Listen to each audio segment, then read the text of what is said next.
আসসালামু আলাইকুম। আজকের ক্লাসে সবাইকে স্বাগতম। তো শুরু করতেছি।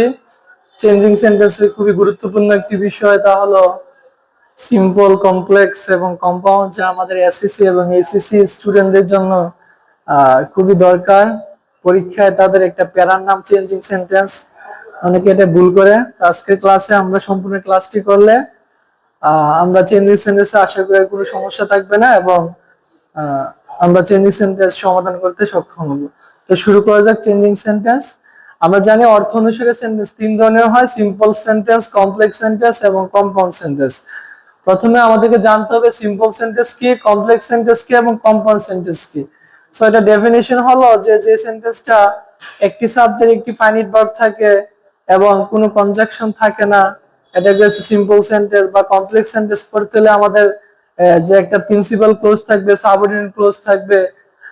তো এই ধরনের একটা যে আমাদের সমস্যা হয়, এই সমস্যা থেকে পরিত্রাণ করার জন্য আমি তোমাদের জন্য একটি টেবিল নিয়ে আসলাম, যে টেবিলটার মাধ্যমে খুব সহজে সেন্টেন্সের ডেফিনেশন, অর্থাৎ যে কোনটা কোন সেন্টেন্স এবং কিভাবে সেন্টেন্সটা আইডেন্টিফাই করা যায়, যে খুব সহজে বুঝতে পারে। তো চলো আমরা টেবিলটা দেখি। টেবিলটা হলো যে এই যে টেবিল, এই টেবিলের মধ্যে প্রথম আমরা লিখতেছি সিম্পল সেন্টেন্স, সিম্পল, তারপর হলো কমপ্লেক্স, তারপর হলো কম্পাউন্ড। এখানে আমি তিনটি সেন্টেন্স লিখলাম, সিম্পল, কমপ্লেক্স এবং কম্পাউন্ড। এখন আমরা সংখ্যা দিয়ে দিচ্ছি। এখানে এখানে সাবজেক্ট একটি, এখানে ফাইনাইট ভার্ব দিলাম একটি এবং কনজাংশন দিলাম জিরো, অর্থাৎ এখানে নাই। ঠিক আছে। আর কমপ্লেক্স সেন্টেন্সে একের অধিক, যেহেতু একের অধিক আমরা দুটি দিলাম, দুটি, এবং ফাইনাইট ভার্ব দুটি এবং কনজাংশন একটি। আর সর্বশেষ যেটা কম্পাউন্ড, এখানে দুটি দিলাম, এখানে দুটি, এখানে একটি। ঠিক আছে। তাহলে ডেফিনেশন আমরা কিভাবে পড়তে পারি? যে প্রথমত সিম্পল সেন্টেন্স, যে সেন্টেন্সে একটি মাত্র সাবজেক্ট থাকবে এবং একটি সাবজেক্ট, একটি ফাইনাইট ভার্ব আর কোনো কনজাংশন থাকবে না, তাকে আমরা কি বলবো? সিম্পল সেন্টেন্স বলবো। আর যে সেন্টেন্সে একের অধিক সাবজেক্ট, মানে দুটি সাবজেক্ট থাকবে, দুটি ফাইনাইট ভার্ব থাকবে এবং একটি কনজাংশন থাকবে, তা হলো কমপ্লেক্স সেন্টেন্স। এবং সর্বশেষ যেটা আছে কম্পাউন্ড সেন্টেন্স, একটি সাবজেক্ট, সরি দুটি সাবজেক্ট, দুটি ফাইনাইট ভার্ব এবং একটি কনজাংশন, তাকে কি বলা হয়? কম্পাউন্ড। এখন আমাদের প্রবলেমটা হলো যে এই কমপ্লেক্স সেন্টেন্স এবং কম্পাউন্ড সেন্টেন্স এই দুটোর কোড একই হয়ে গেল। ঠিক আছে। এই দুটো যদি এক হয়ে যায় তাহলে আমাদের সমস্যা। এবার কিভাবে বুঝবো? এই বুঝার জন্য আমাদের কিছু কনজাংশন গুলো আছে। এই সিম্পল কমপ্লেক্স সেন্টেন্সের কনজাংশন এক এবং কম্পাউন্ডের কনজাংশন গুলাই এক। ঠিক আছে। আমি যদি এখানে লিখে দেই, যেমন কমপ্লেক্স সেন্টেন্সের কনজাংশন গুলো কি হয়, কমপ্লেক্স হয় দো, although, as, since, when, তারপরে হয় if, unless, so that, বা WH word।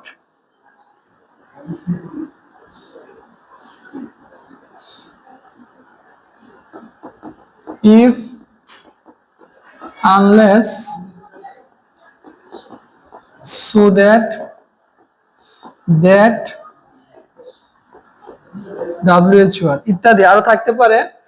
তো কমন যেগুলো আছে, এখন আমরা যদি কমপ্লেক্স সেন্টেন্সটি চিনতে যাই, এখানে কি আছে? যে দুটি সাবজেক্ট, দুটি ফাইনাইট বা একটি কনজাংশন। কনজাংশন কোনগুলো হবে? কমন কিছু কনজাংশন আমি এখানে লিখে দিলাম, যে though, although, as, since, when, if, unless, দো, অলদো, দ্যাট, সো দ্যাট, অথবা এই ধরনের যে কনজাংশন গুলো যেখানে থাকবে, এটাকে আমরা বলতে পারি কি? Complex sentence. আর কম্পাউন্ড সেন্টেন্সের জন্য যে কমন তিনটা কনজাংশন আছে, আমরা শুধু চেঞ্জিং সেন্টেন্স করতে যেগুলো লাগে, যদিও কম্পাউন্ডের কনজাংশন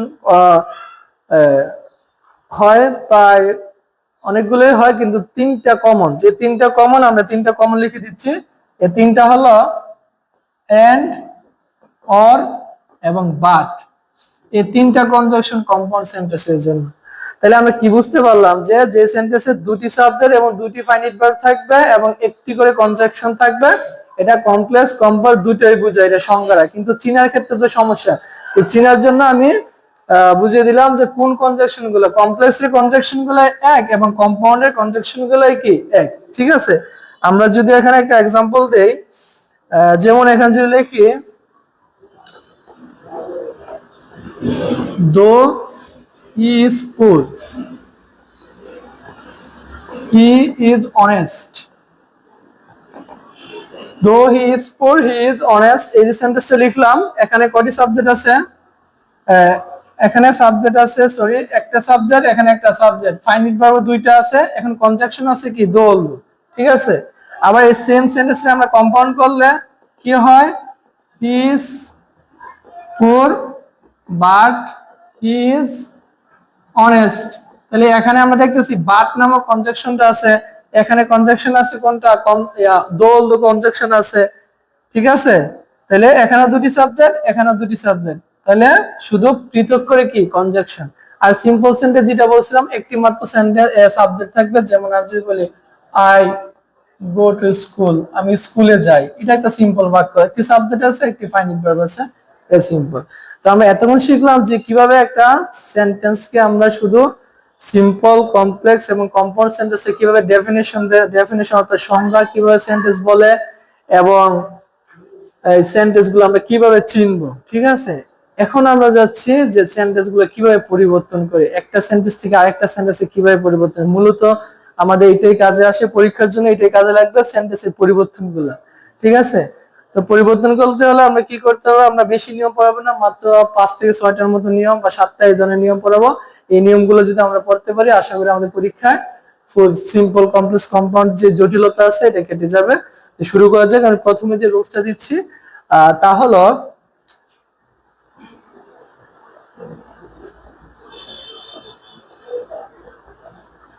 দো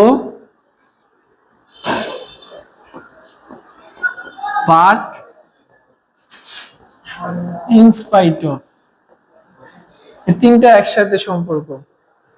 যেমন যে সেন্টেন্সে দো থাকবে, যে কমপ্লেক্স সেন্টেন্সে দো থাকবে, সে কম্পাউন্ডে বাট হবে, আর সে সিম্পল সেন্টেন্সে কি হবে? ইন স্পাইট হবে। এই তিনটা একটা সম্পর্ক আছে, আমরা সম্পর্কটা একটু দেখি। যেমন আমি যদি একটা সেন্টেন্স এখানে লিখি যে দো হি ইজ পুর ইজ অনেস্ট, আমরা প্রথমে জানতে হবে যে সেন্টেন্সটা লেখা আছে এটা কোন সেন্টেন্সে আছে। আমরা তো জানি যে সেন্টেন্সে দোল যে কনজাংশন গুলো বলছিলাম, দেখো আমরা এখানে যে কনজাংশন গুলো লিখছিলাম, যে এই যে though, although, as, since, when, WH word, if, unless, so that বা ডাব্লিউএইচ ওয়ার্ড, এগুলো থাকলে আছে কমপ্লেক্স সেন্টেন্স। এখন এটা যেহেতু আমরা শুরুতে দেখতেছি দো আছে, এই দু লেখাটা আছে, এটা কোন সেন্টেন্স আছে? কমপ্লেক্স সেন্টেন্সে আছে। এই দো অথবা অলদো যুক্ত কোন সেন্টেন্সকে যদি আমরা কম্পাউন্ড সেন্টেন্সে রূপান্তরিত করতে চাই, আমাদের কি করতে হবে? কম্পাউন্ড সেন্টেন্সে রূপান্তরিত করতে হলে প্রথমে আমাদের এই দো কিংবা অলদো এটাকে আমরা কেটে দিতে হবে, ঠিক আছে। এই কনজাংশনটা কাটা যাবে, এটা কেটে দিয়ে আমরা কি করব? প্রথমে সাবজেক্ট লিখবো, সাবজেক্ট কি আছে? হি ইজ পুর। হি ইজ পুর লেখার পরে এখানে যে কমাটা আছে, কমার পরিবর্তে শুধু বাট লিখবো, বাট হি ইজ অনেস্ট।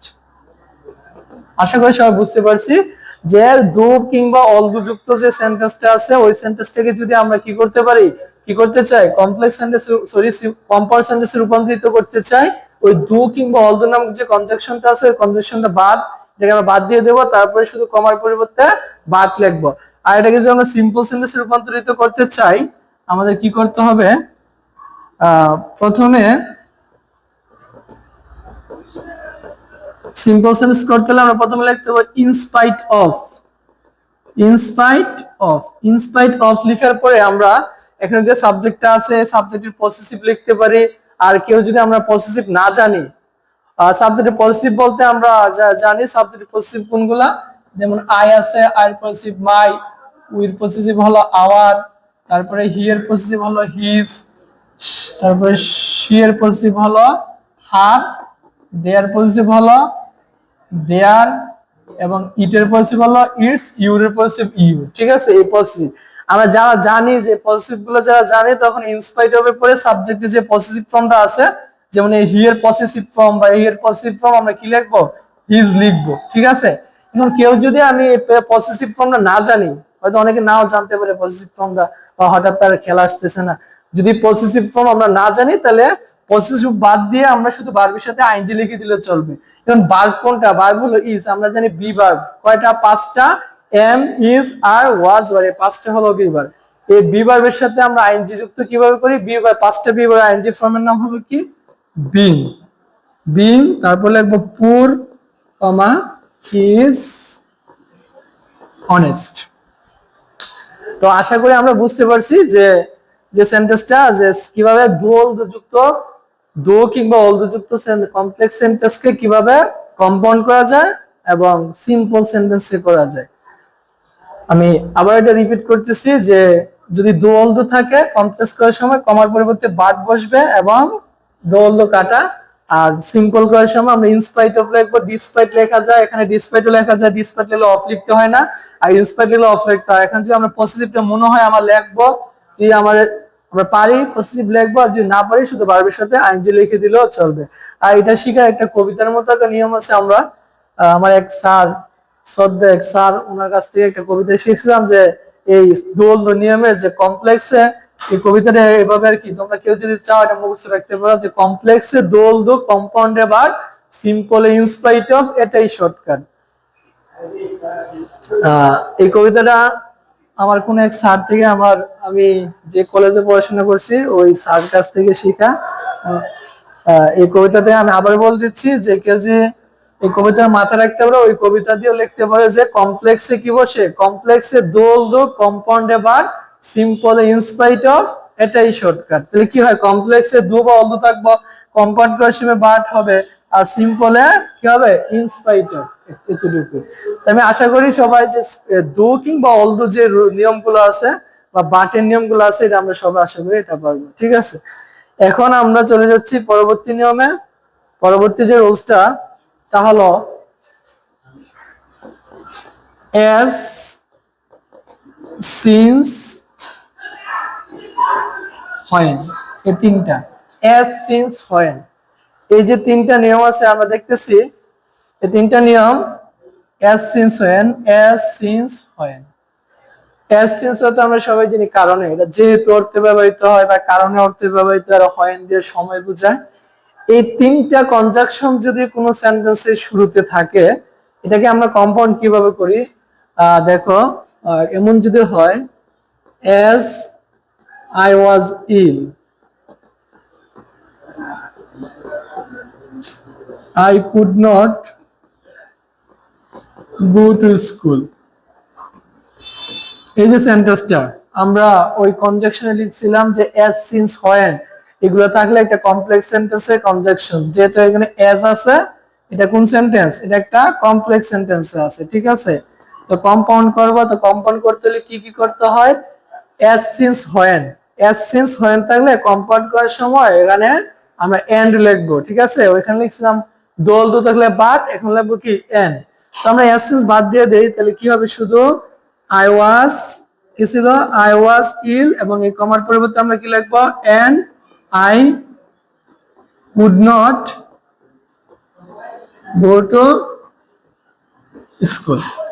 ওকে, তো আমরা কি বুঝতে পারলাম যে যদি কমপ্লেক্স সেন্টেন্সে as, since কিংবা when যে কোনো একটা থাকে, এটাকে আমরা সিম্পল সেন্টেন্স কম্পাউন্ড সেন্টেন্সে রূপান্তরিত করার সময় প্রথম যে ক্লোজ মার্কারটা আছে, যে কনজাংশনটা আছে as বা since বা when, এটা আমরা বাদ দেব। বাদ দিয়ে কি লিখবো? কমার পরিবর্তে আমরা কি লিখে দিব? এখানে and লিখবো, বাকি যা আছে ঠিক থাকবে। এবং যে সিম্পল সেন্টেন্স যদি করতে চাই আমরা কি করতে হবে? এখানে একটা লক্ষণীয় ব্যাপার আছে যে সিম্পল করার সময় আমরা কি করা যায়, এটা সব মাথায় রাখবো। যদি আমরা মনে করি এই as বা since, এই যে as লিখলাম বা since আছে, এই দুটা দিয়ে, এই দুটা ক্লোজ মার্কার দিয়ে যদি কোনো কারণ বোঝায়, আমি যদি মনে হয় যে আসলে আমি অসুস্থতার কারণে যাইতে পারি না, তাহলে আমরা বিকজ অফ লিখবো। ঠিক আছে, বিকজ অফ দিয়ে শুরু করব। আর যদি মনে হয় না এটা কোনো কারণ বোঝায় না, এটা সিম্পল একটা সেন্টেন্স, তাহলে আমরা শুধু ভার্বের সাথে আইএনজি লিখবো। ঠিক আছে, যেমন আমরা যদি প্রথমে আমরা কারণ বোঝাই যে as, since যেহেতু কারণ বুঝাইছি, তাহলে আমরা প্রথম কি লিখবো?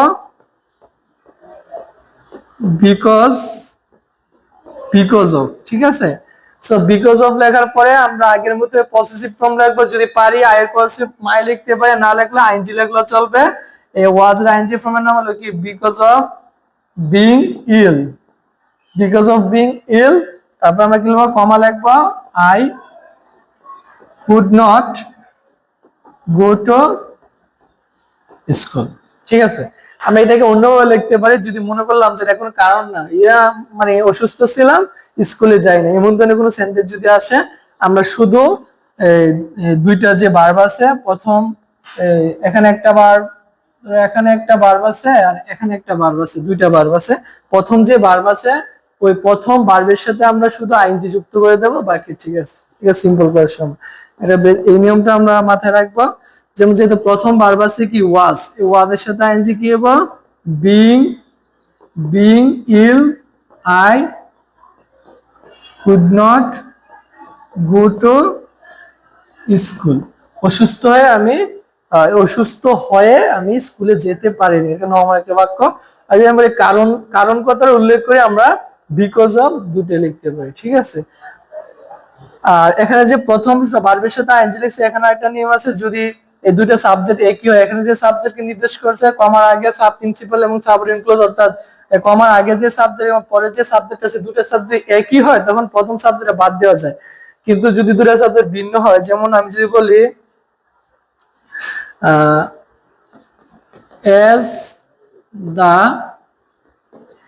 as the weather was bad, we could not go to school. এটাকে আমরা কম্পাউন্ড করার সময় প্রথমে যে কাজটি করতে হবে, কম্পাউন্ড করতে আমরা সবাই জানি প্রথম যে কনজাংশন আছে এটা কাটা যাবে। আমরা প্রথম কি লিখবো? the weather was bad, এবং এই কমার পরিবর্তে আমরা কি লিখবো? and লিখবো। ঠিক আছে, and এবং বাকি যা আছে we could not go to school। এখন আসো আমরা সিম্পল করি। এই যে সিম্পল যদি আমরা করতে চাই কি হবে? সিম্পল করতে হলে আমরা জানি যে এস সিন্স থাকলে বিকজ অফ লিখবো। ঠিক আছে, এখন বিকজ অফ তো লেখা যায় কিভাবে? এস সিন্স থাকলে আমরা প্রথমে লিখবো কি? বিকজ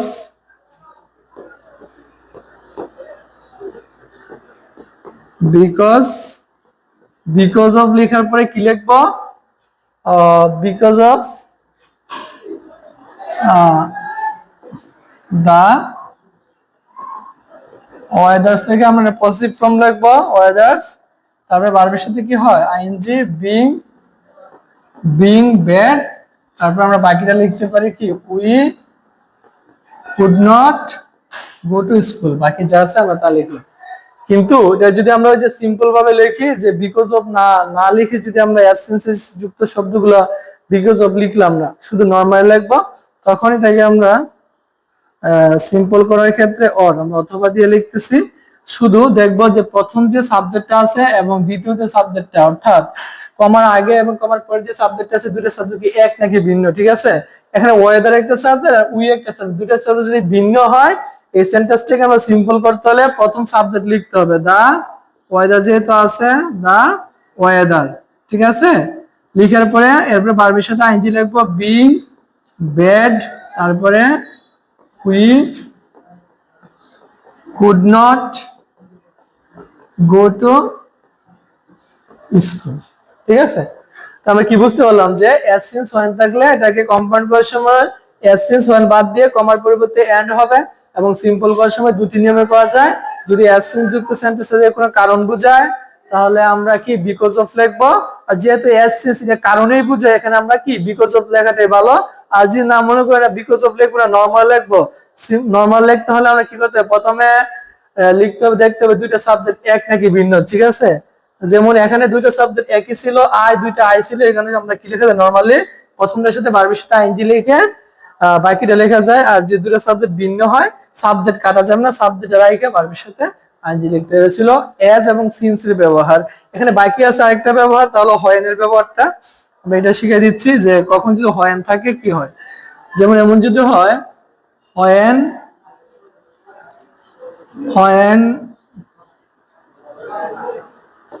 he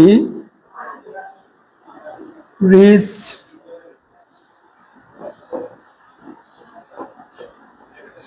যখন সে স্কুলে পৌঁছলো, the bell rang। ঘন্টাটা বাজলো। সো এটাকে যদি আমরা কম্পাউন্ড সেন্টেন্সে রূপান্তরিত করতে কম্পাউন্ড করতে চাই, প্রথমে কি করতে হবে, কম্পাউন্ড মানে প্রথম যে কনজাংশন আছে এটাকে কেটে দিতে হবে। তাহলে কি লিখবো, হি রিচ দ্য স্কুল, সে স্কুলে পৌঁছলো, এবং আমরা কমার পরিবর্তে কি লিখবো, এন্ড লিখবো, এবং বাকি যা আছে দা বেল রাং, ঘন্টা বাজলো। ঠিক আছে। আর যখন আমরা একটা সিম্পল সেন্টেন্স করব, সিম্পল এই জিনিসটা সবাই আমাদের জানা থাকা ভালো, হয়েন দিয়ে যখন সময় বোঝায়, ঠিক আছে, হয়েন মানেই তো সময়, যখন সময় বোঝায় তখন আমরা সিম্পল করার সময় প্রথমে লিখবো কি, at the time of, at the time of লিখবো, তারপরে ভার্বের সাথে আইএনজি, যেহেতু ভার্ব আছে রিচ, আমরা রিচের সাথে কি লিখবো, আইএনজি লিখলে কি হয়, at the time of reaching the school, তারপরে কমা দা বেল রান। ঠিক আছে। তাহলে এখানে আমাদের ক্লিয়ার হলো যে হয়নের ব্যবহারটা, যে হয়েন দ্বারা কোনো সেন্টেন্স শুরু হলে, হয়েন যুক্ত কোনো সেন্টেন্স যদি থাকে এটাকে কম্পাউন্ড করার সময় আমরা কি করব, হয়েনটা কাটা যাবে, কেটে দিয়ে আমরা কমার পরিবর্তে কি লিখবো, শুধু এন। আর সিম্পল করার সময় যেহেতু হয়েন একটা সময় নির্দেশ করছে, আমরা প্রথম লিখবো এট দা টাইম অফ, লিখবো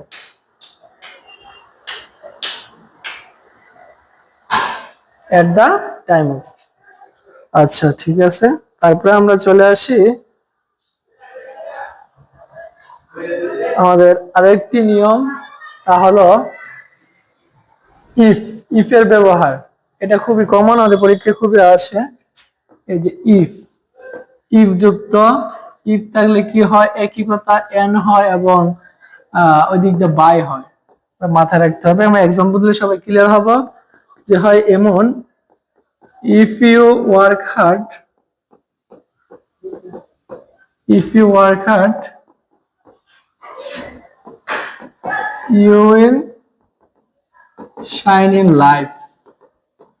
এই সেন্টেন্সটাকে আমরা কম্পাউন্ড করব। প্রথমে কম্পাউন্ড করতে হলে প্রথম যে ইফ আছে আমরা ইট কাটতে হবে, শুধু ইফ কাটতে হবে না, ইফের সাথে যে প্রথম যে ক্লোজটা আছে, ইফ যুক্ত যে ক্লোজটা আছে এটাকে আমরা ইম্পারেটিভ করতে হবে। ঠিক আছে। আর তো ইম্পারেটিভ করতে হলে কি হয়, ইউ যেটা আছে ইউ কাটা, অর্থাৎ শুধু ভার্ব দ্বারা শুরু হবে। ভার্ব দ্বারা শুরু হলে আমরা কি লিখবো, প্রথমে লিখবো কি, work, work hard, work hard, এবং যে কমা আছে কমার পরিবর্তে লিখবো এন, তারপরে বাকি কি আছে, N U will shine in life. ঠিক আছে। আমরা বুঝতে পারছি যে কখনো যদি কি থাকে, ইফ প্লাস ইফ যুক্ত ক্লোজ থাকে, ইফ যুক্ত সেন্টেন্সে কমপ্লেক্সে যে কম্পাউন্ড করার সময় ইফ প্লাস যে সাবজেক্ট আছে আমরা সাবজেক্টটা কেটে দেবো, আর শুধু কমার পরিবর্তে কি লিখবো, এন।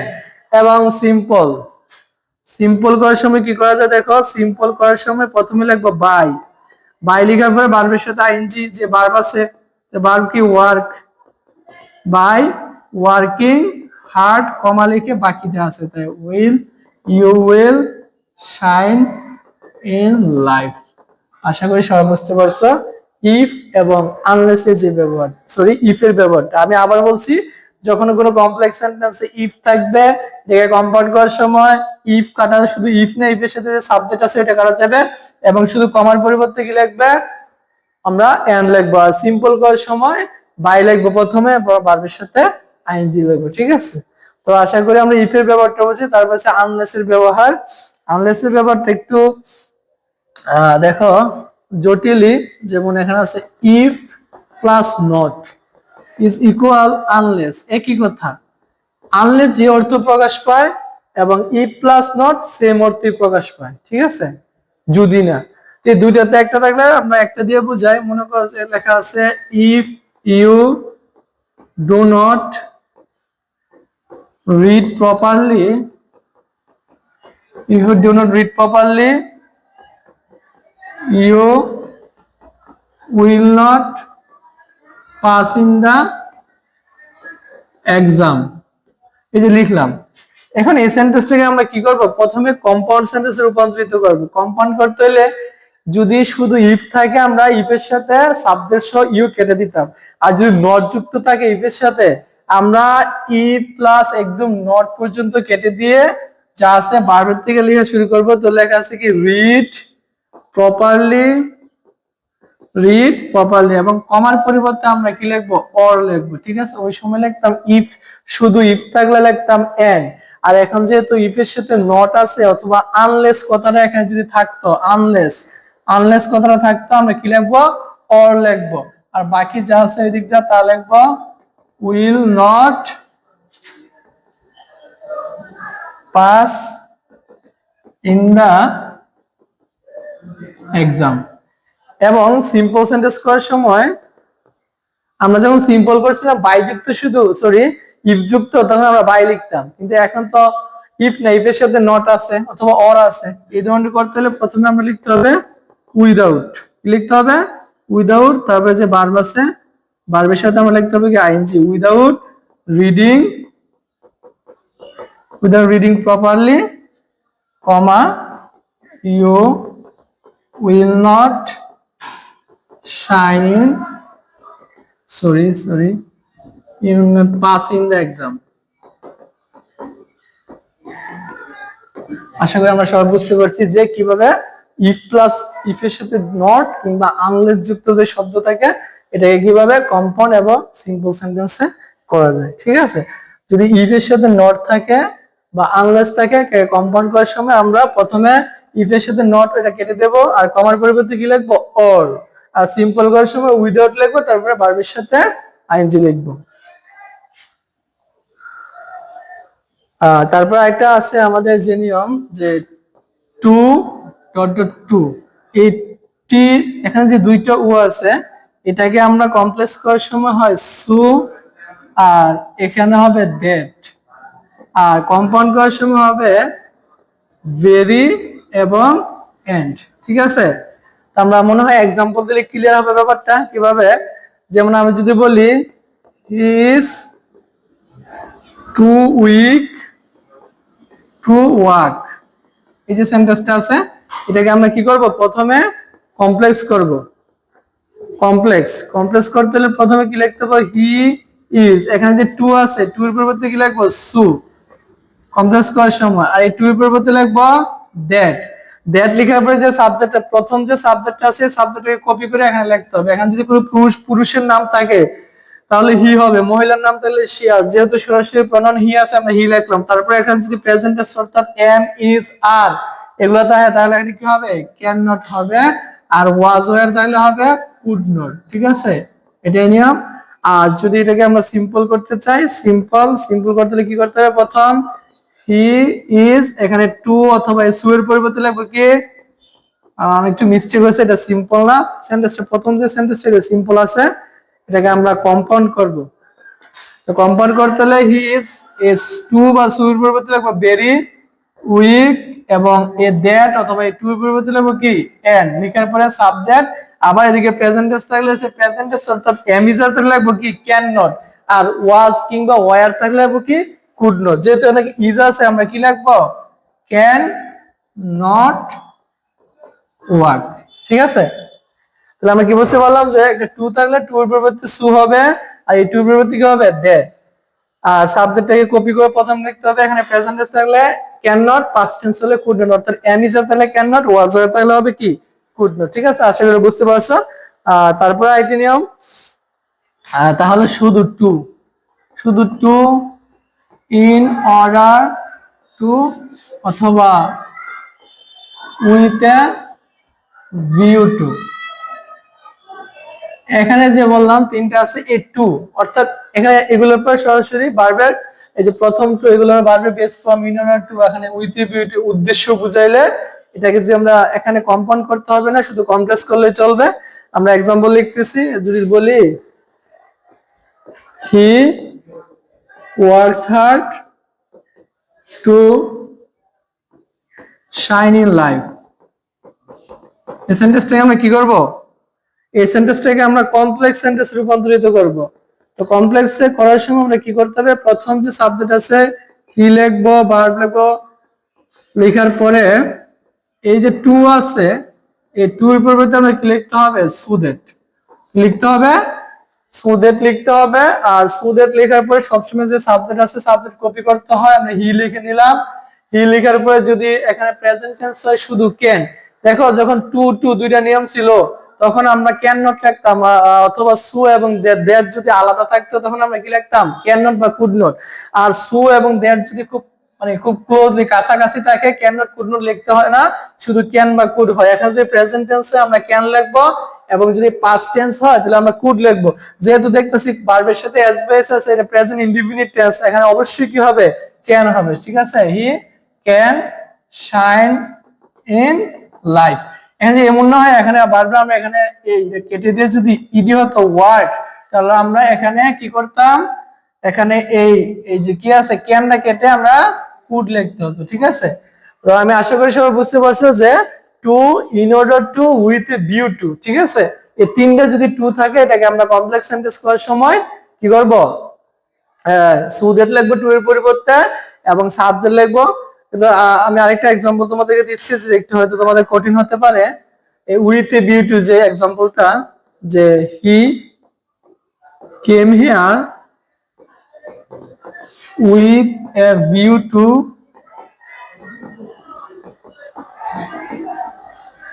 learning English।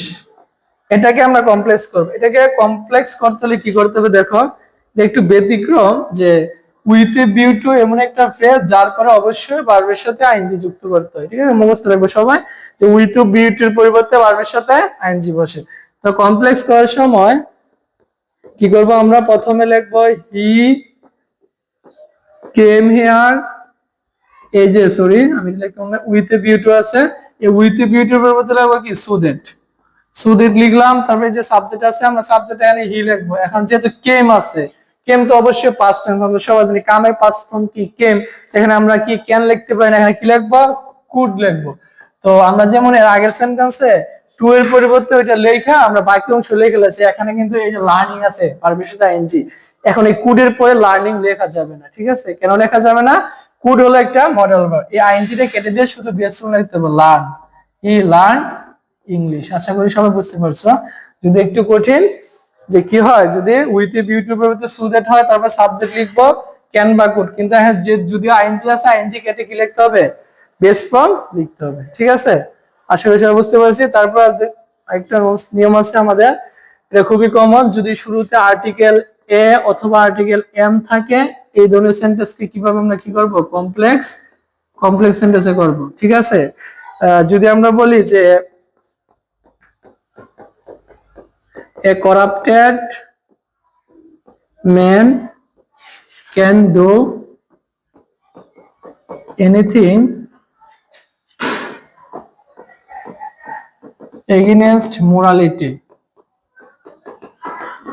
এই সেন্টেন্সটাকে আমরা কি করব, প্রথমে কমপ্লেক্স সেন্টেন্স করব।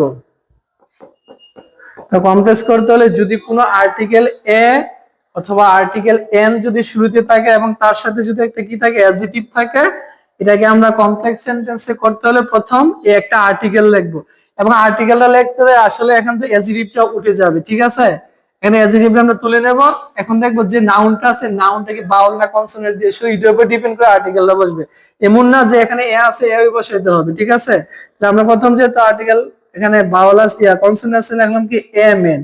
এম এন লিখার পরে দেখবো এই যে এম এনটা লিখলাম, এটা কি কোনো ব্যক্তি নাকি বস্তু, এটা যদি কোনো ব্যক্তি হয় তাহলে আমরা এখানে হু লিখবো। ঠিক আছে, আর এখানে যে ব্যক্তি ম্যান না থেকে পেন থাকতো, তারপরে পেন পেন্সিল কোনো বস্তু থাকতো, আমরা হুই পরিবর্তে হুইস লিখতাম। ঠিক আছে, তারপরে অক্সিলারি ভার্ব, যেই আমরা সেন্টেন্সের প্রেজেন্ট টেন্সের হয় আমরা অটোমেটিক ইজ লিখবো, আর পাস্ট টেন্সের হলে কি লিখবো, ওয়াজ।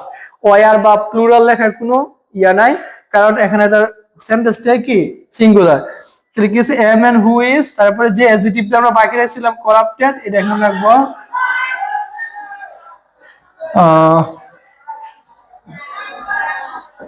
ইজ করাপ্টেড লিখলাম। করাপ্টেড লেখার পরে আমরা বাকি যেটা আছে এটা লিখবো can do anything against morality. ঠিক আছে, তো আশা করি বুঝতে পারছি যে কিভাবে একটা শুধু আর্টিকেল এ কিংবা এন থাকলে কমপ্লেক্স সেন্টেন্স করতে হয়। তারপরে আছে আর্টিকেল দা থাকলে যে নিয়মটা আমাদের, দেখো শুধু দা থাকলে, দা পুর পিপল cannot eat Valentine। সুষম খাবার খেতে পারে না। এটাকে যদি কমপ্লেক্স করি, যদি আমাদের কি হয়, আর্টিকেলটা দা থাকে, ঠিক আছে, আর্টিকেল দা থাকলে আমরা প্রথমে লিখবো কমপ্লেক্স করার সময় দোজ, তারপরে লিখবো দোজ হু আর, ঠিক আছে। প্রেজেন্ট টেন্স হলে আর এবং পাস্ট টেন্স হলে হয় কি ওয়ার, এটা আমরা সবাই বুঝি। সো দোজ হু আর লিখবো, বাকিটা জাস্ট, ঠিক আছে, ফর পিপল, দোজ হু আর পুর পিপল, অথবা আমরা এখানে পিপলটা দিলাম না, শুধু শুধু দেখি দোজ, শুধু দা আছে, দোজ হু আর পুর, দেখার পর আমরা কি লিখবো, ক্যান নট ইট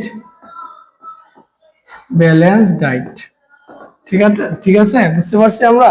অর্থাৎ প্রথমে যদি কি থাকে, দা থাকে, এটা কমপ্লিট করার সময় এই দায়ের পরিবর্তে দোজ হু আর লিখবো, ঠিক আছে। আশা করি বুঝতে পারছি। এবং আমরা সর্বশেষ আরেকটি নিয়ম শিখিয়ে দিচ্ছি, তা হলো যদি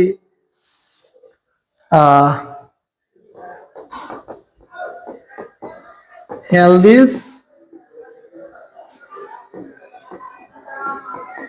is well, এই ধরনের সেন্টেন্সকে আমরা কমপ্লেক্স করার সময় কি করব, প্রথমে মাঝখানে যদি কোনো বি ভার্ব থাকে, দুই দিকে দুইটা নাউন থাকে, প্রথম লিখবো ইট ইজ থাকলে ইজ, ওয়াজ থাকলে ওয়াজ, বেশিরভাগ ইজ থাকে, ইজ, তার প্রথম নাউনটা ইট ইজ হেলথ, তারপরে হচ্ছে আমরা এখানে যেহেতু বস্তু আছে কি লিখবো, হুইচ, আবার ইজ লিখবো হুইচ ইজ অয়েল, ঠিক আছে।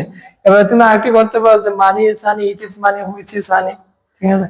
তো আজকে ক্লাসে আমি বুঝাইলাম যে কিভাবে আমি আমার সর্বোচ্চ চেষ্টা করছি যে তোমাদের বোঝানোর জন্য যে কিভাবে খুব সহজে শর্টকাট টেকনিকে সিম্পল, কমপ্লেক্স এবং কম্পাউন্ড সেন্টেন্স চিনা যায়, তারপর এটা ডেফিনেশনটা এবং কিভাবে পরিবর্তন করা যায়।